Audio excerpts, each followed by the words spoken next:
Vie de famille.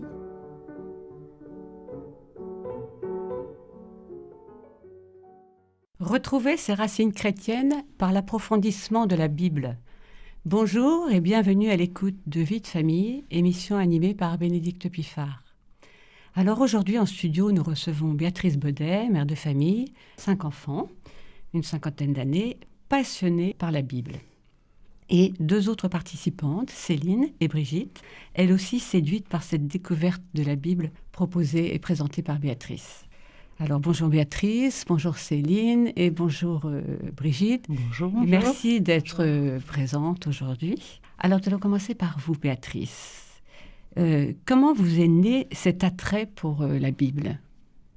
Alors j'ai d'abord eu une formation chrétienne classique dans ma famille, avec une mère assez engagée dans la transmission de la foi dans un mouvement qui s'appelait la FAL. Mais bien sûr, en tant que jeune ado, on ne suit pas les traces de sa maman. Et donc, il m'a fallu un petit peu plus de temps pour vraiment me pencher sur la parole de Dieu. Donc, en fait, j'ai eu 2 moments un petit peu fondateurs. On est parti en Afrique. Et en Afrique, on a eu 2 ans de désert, mais vraiment profond. Et donc, ça a créé un manque, vraiment. Et puis, ensuite, 2 choses qui m'ont touchée. Les apparitions de Notre-Dame de la Salette, où on nous montre que Marie pleure. Alors, Marie pleure, effectivement, sur l'état du clergé. Mais elle pleure aussi parce qu'on ne lit pas la Bible. Donc ça a déjà été quelque chose qui m'a interrogée. Et puis un livre que j'ai beaucoup aimé qui s'appelle Rome Sweet Home, qui est la conversion de 2 protestants au catholicisme. Et en dehors de l'histoire qui déjà elle-même est très belle, c'est surtout se rendre compte à quel point les protestants sont complètement ancrés dans la parole de Dieu et nous, catholiques, pas du tout. Alors du coup, qu'est-ce que vous avez fait ? Vous avez commencé à suivre des cours, c'est ça ? Alors au départ, lorsque je suis rentrée en métropole, j'ai fait partie donc de groupes d'AFAL, donc Action familiale pour l'apostolat de l'enfant, qui était donné donc par une amie. Mais en fait, ce principe de base qui est effectivement d'étudier la parole de Dieu ne convenait pas parce qu'il fallait toutes qu'on réagisse sur un même texte. Et en fait, on s'est rendu compte que nous manquions complètement de formation. Et à ce moment-là, on a demandé à celle qui dirigeait le groupe d'être beaucoup plus concrète. Et elle nous a proposé de compléter cette formation en étudiant donc tout l'apport des pères de l'Église et de la tradition. Donc, c'est parti comme ça, puisqu'en fait, il y a eu un gros développement de ces groupes. Et puis, au bout de 2 ans, elle m'a dit, écoute, Béatrice, j'ai déjà 2 groupes, tu prends le 3e. Et voilà, ça a commencé il y a maintenant peut-être plus de 20 ans. Alors, donc, vous avez commencé des groupes, c'est-à-dire c'était des groupes de quoi ? Des groupes de... Alors, ce sont des groupes de mamans, parce que le principe de la FAL, qui reste quand même quelque chose que je trouve vraiment bon au niveau du principe, c'est reformer les mamans pour que les mamans puissent transmettre aux enfants, qui est vraiment quelque chose de fondamental pour moi. Et puis aussi de reformer des catéchistes, parce qu'on voit bien que même encore à l'heure actuelle, il y a beaucoup de catéchistes qui manquent de formation. Alors, on le faisait par petits groupes à la maison, pour la simple et bonne raison qu'on avait tous des enfants, et que l'avantage, c'est qu'on n'avait pas de frais de garderie, et tous les enfants donc dormaient à la maison pendant ces formations bibliques. Alors ça, c'était déjà à Nantes ? Vous étiez déjà à Nantes à l'époque ? Alors non, ça j'ai commencé à faire ça à Angoulême d'abord pendant 10 ans. Alors ensuite, vous êtes arrivée à Nantes ? Alors je suis arrivée à Nantes où j'ai pris la suite de maman qui justement venait d'Angers pour donner ses formations bibliques à son groupe. Et puis bon, voilà, elle avait des soucis de santé, j'ai donc pris son groupe. Et puis un 2e groupe par la suite, puisque quand je suis arrivée, j'ai été dans un groupe qui s'appelait Romagna avec le père Dupas, qui justement réunissait une série de femmes, disons autour d'une 50aine d'années, et il leur donnait une formation. Et puis c'est vrai qu'à la fin de sa vie, sa santé déclinait beaucoup, et il y en a plusieurs qui voyaient que j'avais une formation sur l'Ancien Testament, que d'autres n'avaient pas, et m'avaient demandé de prendre sa suite. Donc j'avais été en discuter avec lui, et donc il m'avait donné sa bénédiction pour continuer dans ce groupe-là aussi. Alors, vous venez nous dire, dans la pratique, comment ça se passe exactement ? On peut peut-être demander finalement à Brigitte, parce que Brigitte fait partie aussi de vos formations. Tout à fait, oui. D'abord, je voulais remercier Béatrice d'avoir accepté de reprendre le groupe Romagna, dont je faisais partie. Et pour moi, ce qui était le plus important, c'était ces enseignements qui concrétisaient la Bible, et surtout l'Ancien Testament, dans notre vie quotidienne. Donc la transmission de la foi, pour moi, elle se fait plus à travers ces enseignements auprès de mes petits-enfants, étant donné mon âge. La formation étant pas toujours évidente dans les différents foyers. Et c'est justement la concrétisation de la Bible qui nous permet de la faire vivre en nous expliquant les symboles, en nous expliquant ce que veut dire un mot, par exemple celui de Yahvé. Pour moi, c'était incroyable quand j'ai découvert que les Juifs ne prononcent jamais le nom de Yahvé.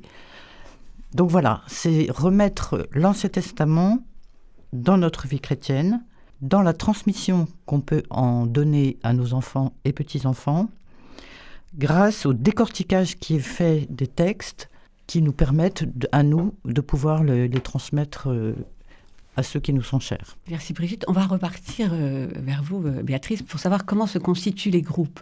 Est-ce que c'est ouvert à tout le monde, à tout âge? Comment ça se passe? Où est-ce que ça se passe? Alors, en fait, ça a été assez variable puisque, il y a 2 cas où les groupes étaient déjà constitués.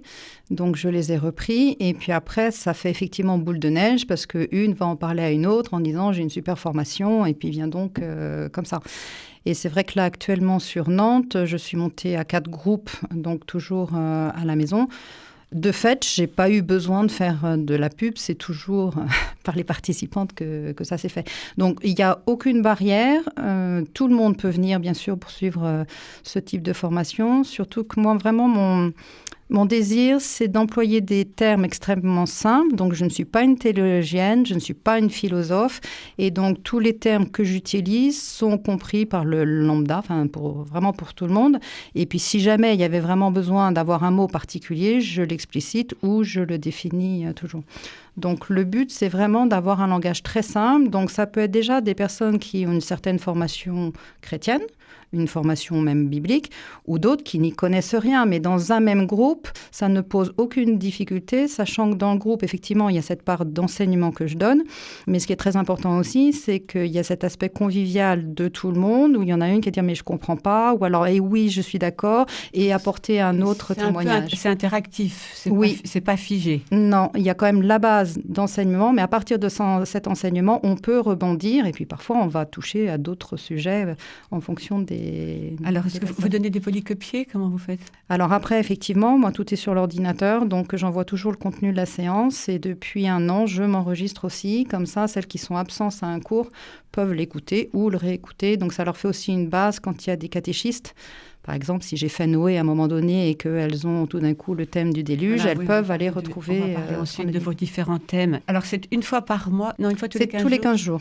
Et donc, vous avez des groupes de combien de personnes en ce moment? C'est variable. Voilà. Il y a un groupe de 5, un autre de 8 et puis un autre de 14. Et ça dure combien de temps? Alors, en fait, ça dépend. Donc, soit c'est le jeudi après-midi, soit c'est le vendredi matin. Et grosso modo, entre 1h30 et parfois 2 heures quand ça déborde, mais c'est pas plus de 2 heures. Alors vous, Céline, vous participez à ces rencontres depuis combien de temps? Depuis mon arrivée à Nantes, en fait. Quelques mois après mon arrivée, une de mes amies m'a fait connaître Béatrice. Et qu'est-ce que vous en pensez? Je suis restée depuis 4 ans. Non, je trouve ça très intéressant et très important parce que je considère que la messe dominicale n'est pas suffisante. Et on a besoin de se former. Et effectivement, la formule que propose Béatrice est très attrayante parce qu'elle est très vivante. C'est notre Marie-Noël Tabu à nous. C'est-à-dire que si vous la connaissez, Marie-Noël Tabu, son émission d'ailleurs, je crois, s'appelle L'intelligence des Écritures. Et c'est tout à fait ça. C'est-à-dire que pour moi, Béatrice, elle met la lumière, elle nous donne sa lumière sur l'intelligence des Écritures. Et c'est comme un prof, c'est-à-dire qu'elle est passionnée, donc forcément... Voilà. Comme elle est passionnée, elle transmet son trésor, exactement. Et elle fait le travail que nous, on n'a peut-être pas le courage de faire.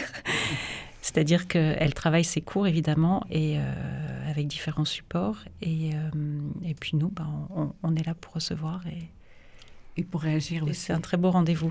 Alors, les thèmes abordés, parce que vous connaissez la Bible sur le bout des doigts, vous pouvez nous parler de tout. Non, j'avoue que je ne l'ai jamais lu en entier. Pourtant, l'état de sa Bible, excusez-moi, mais il faut voir l'état de sa Bible pour se rendre compte qu'elle a peut-être des Bibles. ça c'est sûr, il y en a Alors, plusieurs. est-ce qu'il y a des thèmes qui... Vous avez parlé de l'Ancien Testament, parce que c'est surtout sur l'Ancien Testament que vous travaillez? Alors oui, parce que c'est vraiment ma tasse de prédilection. Après m'être fait remettre à ma place par le cardinal de Courtrai lorsqu'on était à Lyon, puisque maman du coup s'occupait de ce groupe de la FAL à Lyon. Elle avait des groupes de jeunes et le cardinal de Courtrai était venu à la maison. Et moi j'avais dit du haut de mes 15 ou 16 ans ou 17, je ne sais plus, oh là là, mais l'Ancien Testament, c'est que de la violence et que ça. Mais il m'a dit, mais pas du tout, vous n'avez rien compris et rien lu. Au contraire, toute la miséricorde et l'amour de Dieu sont déjà dans l'Ancien Testament. Et c'est vrai que du coup, maintenant, j'en suis vraiment convaincue. Et ce que j'essaye de faire, c'est justement donner le goût de l'Ancien Testament. Parce que finalement, tout est déjà en germe dans l'Ancien Testament. Et j'aime beaucoup cette phrase de Saint Jérôme qui nous dit que ignorer les Écritures, c'est ignorer le Christ. Il n'a pas dit ignorer le Nouveau Testament, c'est ignorer le Christ. Les Écritures, c'est donc bien Ancien Testament et Nouveau Testament. Et je fais toujours le parallèle pour bien faire comprendre. Bon, d'abord, on va étudier l'aspect purement littéraire de l'Ancien Testament et ensuite, comment ça annonce un trait du Christ ou un événement dans le Nouveau Testament, comment le Christ va accomplir quelque chose qui, dans ce passage-là, a été suggéré ou annoncé. Et c'est ça que j'aime, c'est toujours faire les parallèles. Et après, on ne peut pas s'empêcher, on les fait tout le temps. Alors, donc, vous lisez un passage de Bible. Alors, on prend un thème au début de l'année, c'est ça? Oui. J'imagine qu'on ne va pas l'étudier en une fois. À chaque fois, vous étudiez combien de versets? C'est très variable parce qu'il y a des textes d'une richesse extraordinaire. Donc, on avance au fur et à mesure des versets et selon les différents sens de lecture qui sont donnés dans la Bible. Puisqu'il y a d'abord le sens littéral. Oui. Donc, que me dit le texte, comme une belle histoire. Ensuite, quel est le sens christologique? Donc, qu'est-ce que ça m'annonce du Christ dans ce passage-là? L'aspect de la lecture morale qui est aussi important, de se dire, finalement, dans ce texte-là, qu'est-ce que ça va changer dans ma vie? Par exemple, tel comportement, je vais pouvoir soit ne pas le reproduire parce qu'effectivement, il n'est pas bon, soit au contraire, c'est magnifique de voir, par exemple, dans Abraham, des traits de caractère assez extraordinaires. Et le dernier qu'on ne trouve pas toujours, qui est le sens anagogique, qui nous projette finalement sur la fin des temps, le ciel, vers quoi je vais. Celui-là, il est moins... Mais vous en parlez aussi. Ah oui, à chaque fois. Donc, c'est vrai que ça fait des séances qui peuvent être denses.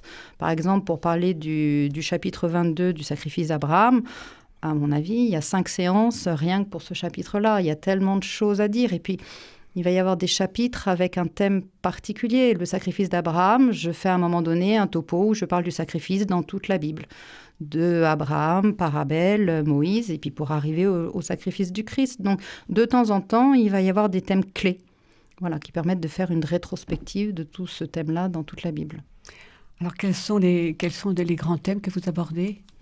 Alors, j'ai commencé tout au début par faire l'histoire de la Bible. Celui-là, je l'aime bien pour démarrer. Parce qu'en fait, on se rend compte qu'on ne connaît pas nos Bibles dans la mesure où on ne sait pas tellement comment ça s'est constitué. Donc, bien montrer par rapport à l'histoire du peuple juif, comment, au fur et à mesure, les livres ont été écrits et racontent donc toute cette histoire. Ensuite, c'est vrai, du coup, j'ai pris la suite avec tout ce qui était la Genèse et puis Abraham. Et puis, j'ai fait aussi le livre de l'Apocalypse. Le dernier thème que je fais en ce moment, qui est le prophète Élie, qui est un nouveau thème pour moi, est absolument extraordinaire parce qu'en fait, le prophète Élie est l'une des grandes figures de l'Ancien Testament et d'une actualité extrême entre cette confrontation entre le pouvoir politique et le pouvoir religieux, tous les systèmes d'idoles qu'on peut avoir.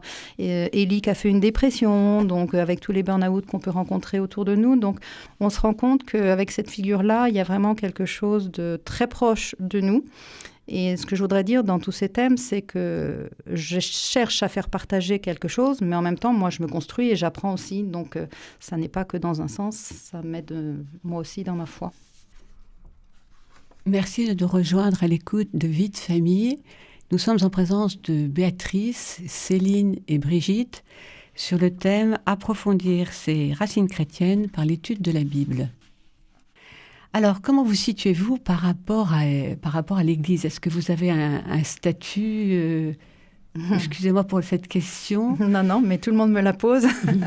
J'allais dire que c'est justement ce qui me manque. Tout cet enseignement biblique, au départ, s'est enraciné dans le travail qui avait été fait par la FAL, mais que j'ai ensuite complété par beaucoup de travail personnel. Donc, effectivement, je n'ai pas de diplôme, je n'ai pas une formation de théologienne ou de philo ou tout ce qu'on veut. En revanche, c'est vrai qu'à force d'entendre cette question-là, j'ai quand même passé un MOOC au Collège des Bernardins sur les liens entre Ancien Testament et Nouveau Testament, donc qui était tout à fait mon domaine. Et surtout, j'ai été voir le curé de ma paroisse pour lui dire et lui expliquer ce que je faisais. Donc, c'est lui-même qui m'a envoyé, peut-être le mot un petit peu fort, mais en tout cas m'a donné sa bénédiction en disant que ce travail-là faisait tout à fait partie du ministère des laïcs. Et donc, il m'a donné... Parfait, le perdu pas, un deuxième. Bon, voilà. Vous faites aussi des conférences le soir, éventuellement, sur certains thèmes, si j'ai bien compris. Voilà, c'était une idée de certaines participantes de mes groupes qui se sont dit que c'était trop dommage que ça reste entre 6, 8 personnes, 10 personnes. Et ils disaient que finalement, ça pouvait être bien que ce soit le soir. Du coup, permettait aussi d'ouvrir aux maris qui, en journée, ne pouvaient pas forcément venir. Donc, ça s'est organisé donc, dans un cadre privé. J'ai 3 amis qui m'ont ouvert leur salon. Et donc, c'est vrai que, par exemple, une année, j'ai fait les thèmes fondamentaux du début de la Bible, de la Genèse, par exemple. Donc, on a commencé par voir le récit de la création, décortiquer le péché originel, et puis Caïn, Abel, ensuite les 2 autres thèmes. Donc, il y a ça que je commence à mettre sur pied. Et puis, j'ai aussi eu des demandes par rapport à un thème qui m'est cher, qui est la passion et le Saint-Suaire. Donc ça, c'est un thème que j'ai fait d'abord dans mes groupes, que j'ai fait en conférence du soir. Et depuis 1 an, il y a certaines écoles qui me demandent, puisque j'ai fait tout un travail avec une présentation avec un PowerPoint.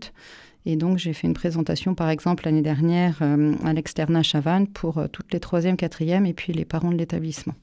Et vous êtes prête à étendre un peu votre champ d'action si on vous le demande ? Oui, c'est vrai que c'est quelque chose que j'aime faire. Et puis, il y a tellement de choses qu'on apprend. Et puis, il y a un vrai retour. Moi, c'est ça que j'aime. C'est qu'à la fois dans mes groupes et dans les conférences, on voit qu'on touche les gens et que quelque part, ils se rendent compte à quel point on ne sait pas et on manque de formation vraiment. Est-ce que vous voyez vos participantes évoluer ? Oui. Alors, elles lisent pas toujours tout. mais comme moi, j'allais dire que cette formation, ça nous donne une colonne vertébrale. Tout se met en lien au fur et à mesure. Puis au fur et à mesure, il y a des choses forcément que je vais répéter. Et du coup, voilà, on va pouvoir faire des liens. Et vraiment, on se construit. Il y a plein de choses. Un petit témoignage, par exemple. Régulièrement, on voit passer les témoins de Jéhovah. Ce genre de formation fait que jamais ils me coincent. C'est-à-dire qu'au contraire, c'est moi plutôt qui vais les coincer. Et quelque part, je trouve que c'est... Voilà, on a besoin d'être formés. Parce que d'abord, par rapport à ces mouvements-là qui font du porte-à-porte, nous, on n'a pas le courage d'aller démarcher comme ça. Puis je dirais aussi que dans le monde musulman, un chrétien formé sera respecté. Donc ça me paraît important aussi à l'heure actuelle de se former aussi pour ça. Et vous, Céline, qu'est-ce que vous avez découvert ? Vous en avez déjà parlé un petit peu tout à l'heure. Vous avez quelque chose à ajouter par rapport à ce que vous découvrez chez Béatrice ? Moi, ça m'a aidée parce que je fais du catéchisme, donc forcément, l'éclairage de Béatrice m'a aidée à retransmettre et aussi à mes enfants. C'est-à-dire que moi, je participe au cours du vendredi matin. Et au cours du déjeuner, je leur partage une connaissance que j'ai reçue ou une anecdote, parce que les cours de Béatrice sont aussi ponctués de témoignages, d'anecdotes par rapport à elle, à sa vie de prière, aux rencontres qu'elle fait. Et voilà, moi j'ai suivi 2 cours sur l'Apocalypse et puis en ce moment sur le prophète Élie. Et c'est très très intéressant, vraiment. Et vous, Brigitte, vous auriez quelque chose à ajouter par rapport à ce que vous avez retiré des cours Oui, tout à fait. C'est pour rebondir dans le concret. Effectivement, à l'époque, j'avais encore des enfants à la maison et l'air de ne pas y toucher. Il me disait « Ah oui, bon maman, t'as eu ton cours de Bible, bon, de quoi ça a parlé ?» Donc je me dis, même sans raconter toute la séance, ça les touche de savoir que j'essaie de leur transmettre quelque chose. Et maintenant, à eux de faire fleurir les enseignements. Vous auriez, Béatrice, un petit exemple à nous donner pour illustrer, comment dirais-je, je dirais pas les jeux de mots de la Bible, mais ces termes qu'on arrive à décortiquer et qui font encore partie de notre langage.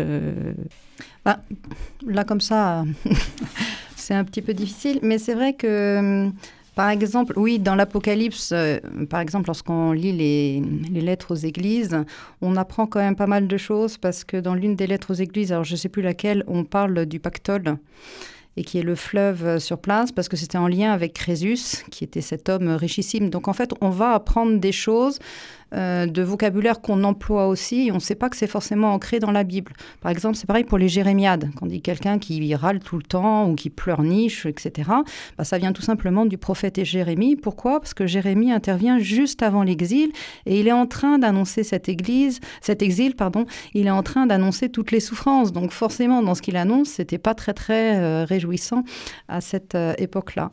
Il y a un autre mot éventuellement que je peux donner comme ça, c'est que dans la Bible, pour parler de la miséricorde de Dieu, la racine juive, c'est la même que les entrailles maternelles, c'est la même que utérus. Et quand on apprend ça, tout de suite, ça donne un sens particulier, parce que quand on parle de la miséricorde de Dieu, voilà, cet amour des entrailles que nous, femmes, on peut connaître, qui fait que potentiellement, on peut faire des choses déraisonnables, parce que la raison est une chose, mais l'amour des entrailles est autre chose. Et du coup, quand on va avoir la parabole de Jésus qui va parler de cette brebis qui est partie et que le bon berger va chercher une brebis mais laisser les 99 autres, c'est ça. C'est l'amour des entrailles qui fait que nous, raisonnablement, on pourrait dire laisser les 99, c'est stupide, c'est les mettre en danger. Non, l'amour des entrailles est plus fort que tout.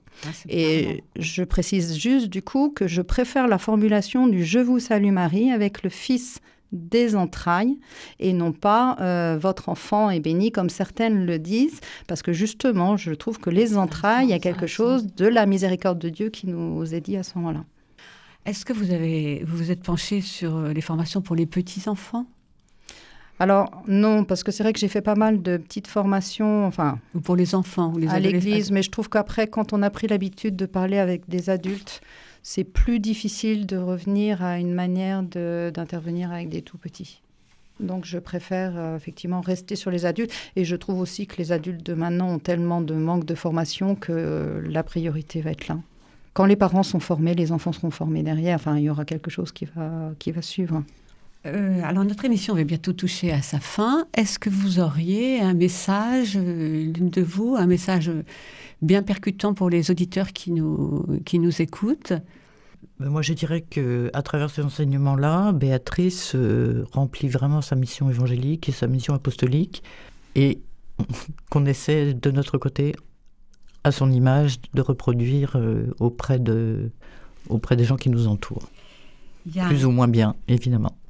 Comment veut-on vous contacter ? Vous auriez une adresse mail à donner à nos auditeurs qui seraient intéressés par... Alors, du coup, mon mail personnel, donc c'est Béatrice, sans accent sur le « et », Baudet, BODET, @gmail.com.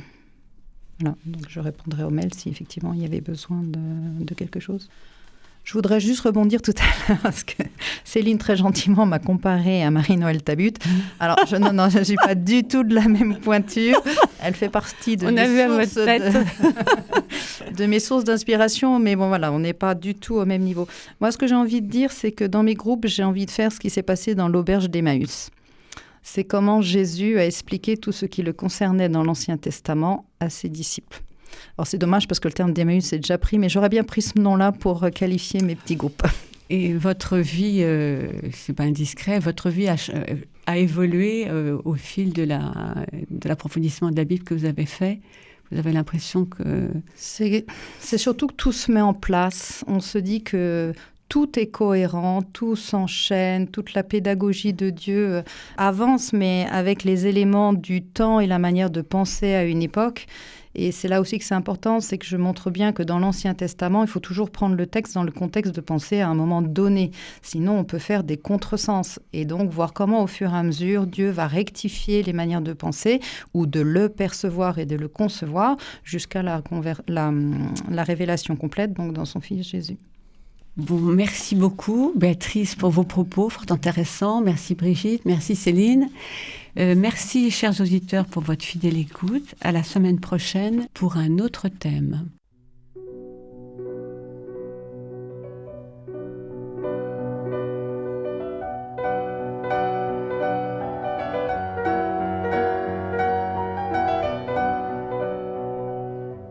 C'était Vie de famille.